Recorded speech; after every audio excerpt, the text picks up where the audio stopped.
I would love to fight Crawford, or even spar. I would love to spar Crawford. Yeah. We heard him fight week. No retirement. No retirement. Oh my God. But look, man, look, that's the thing. You know, taking those losses kind of felt like I took the losses too. So now, you know, I try to prepare as much as I can, bro, because I don't want to put my family through that, especially my kids. And you know what I mean? It's hard, bro. When my brother lost to Terence Crawford, bro, I was crying. Terence Crawford is up against David Benavidez. Just now, the fight was made official, and trust me, it wasn't what anyone thought it would be. This is going to be great, so make sure you like and follow. As a boxing fan, I have to ask again, did you ever think this fight would happen? People in both groups have been saying things, giving interviews, and even flat out denying for months about whether this fight was even possible. Things are different now, and there has never been more noise. Do not judge the fight until you hear what Benavidez and Crawford have said about it. Everything changes. I mean, I would love to fight Crawford, or even spar. I would love to spar Crawford. Yeah. The thing about that fight that was so funny, bro, they hated each other. Right. My brother and Crawford, they hated. So Crawford is a street dude. My brother's a street dude too, bro. Fans were shocked when David Benavidez told Mr. Organic in an interview last year that he was ready to meet Terence Crawford.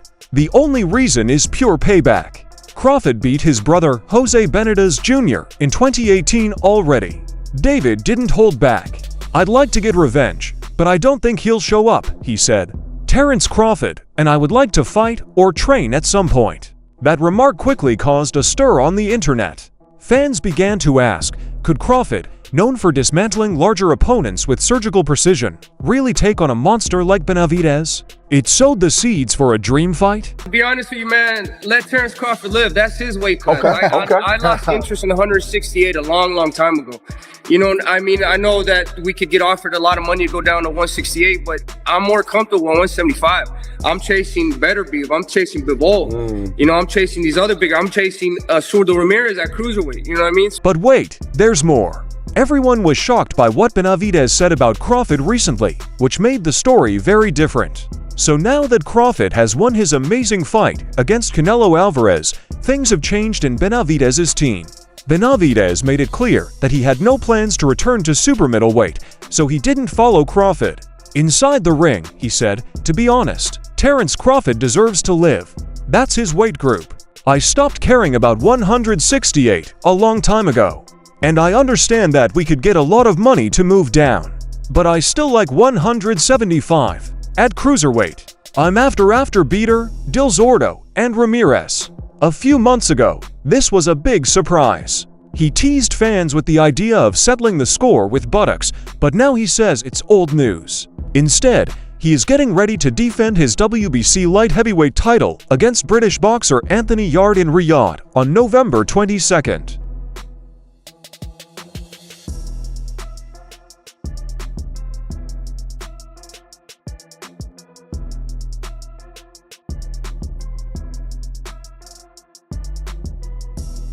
Fans aren't sure how this supposed fight with Crawford fits into the bigger picture, since the fight itself was big. What does it mean for a fight that just became popular again? If Benavidez wants to fight at 175 pounds and Crawford is the best at 168. Turkey just posted that this morning, wondering if Benavidez can make 168. Maybe he has plans or ideas of maybe trying to match up Benavidez and Terence Crawford. no, man.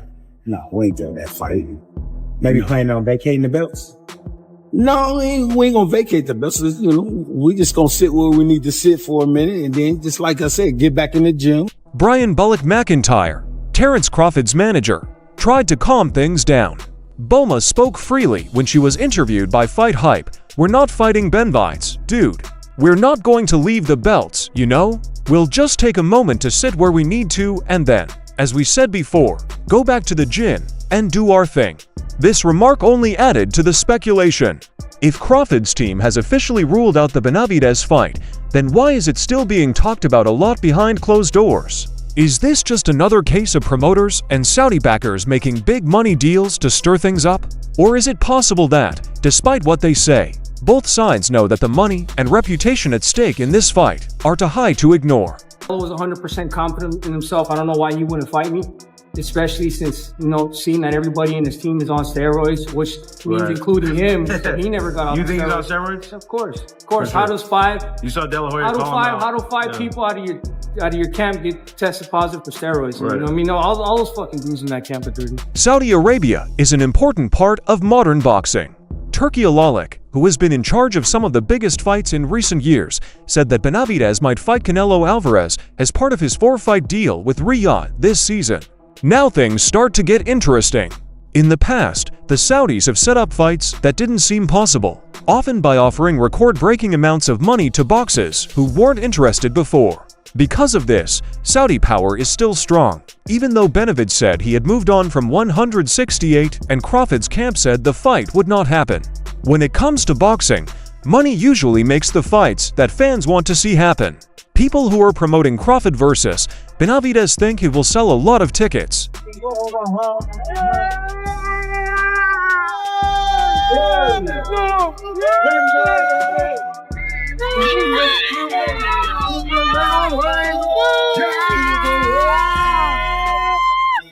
Crawford's reputation was solidified by his fight with Canelo. If the Saudis won, Crawford would meet the undefeated Mexican monster in one of the most marketable fights in boxing.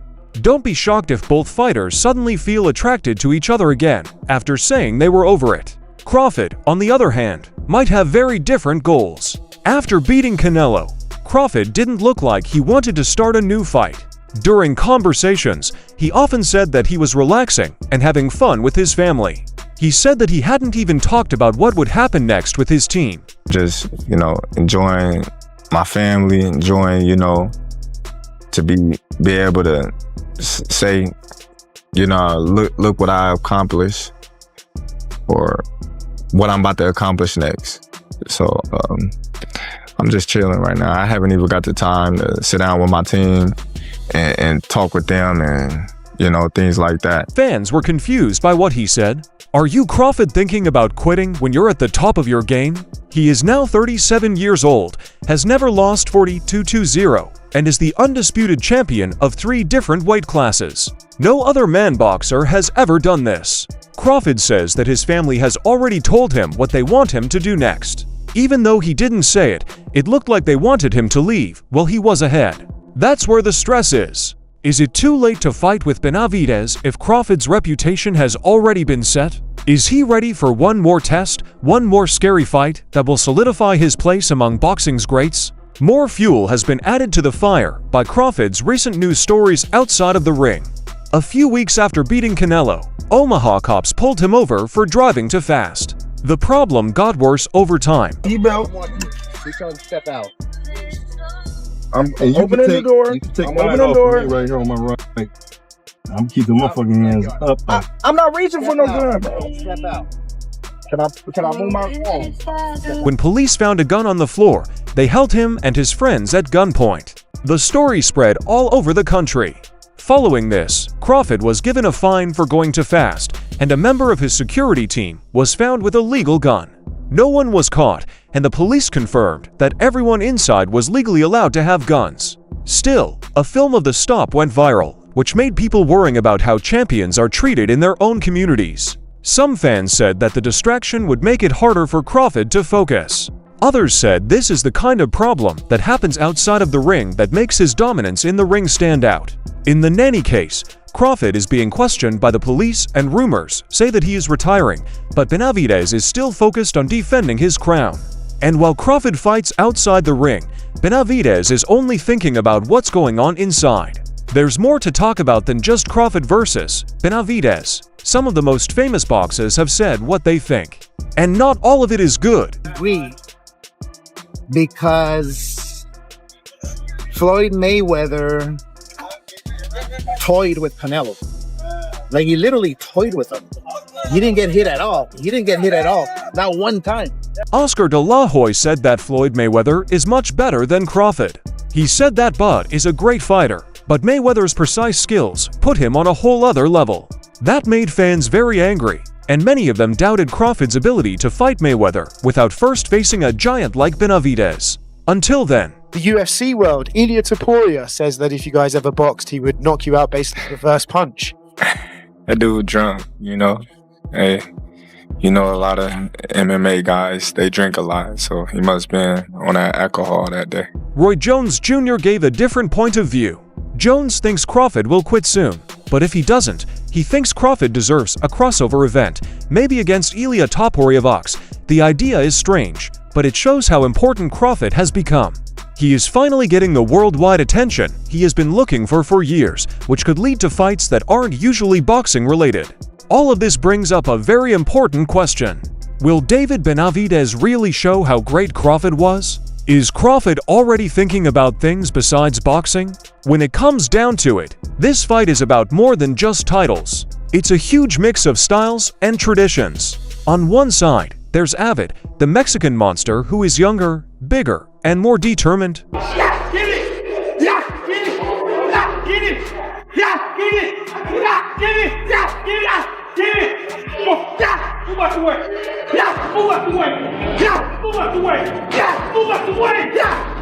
But there's also Terence Crawford.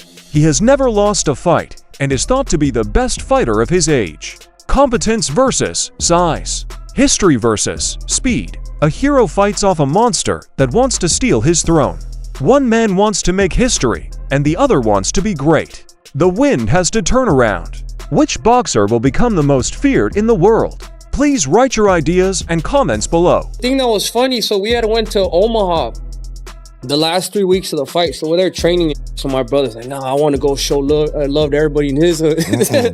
He goes to his barbershop, Right. and then the barber's like, yeah, you know, this is Crawford's barbershop. He's like, I don't give a f, let him come in here. Right. I was Right. like, yeah, we like you. Okay, everyone, discover the newest boxing news, features, events, and things to do. Sign up for MMA Motivation Fan. Make sure you get alerts so you don't miss important information. Watch some of our other movies. Peace until next time. Benavidez.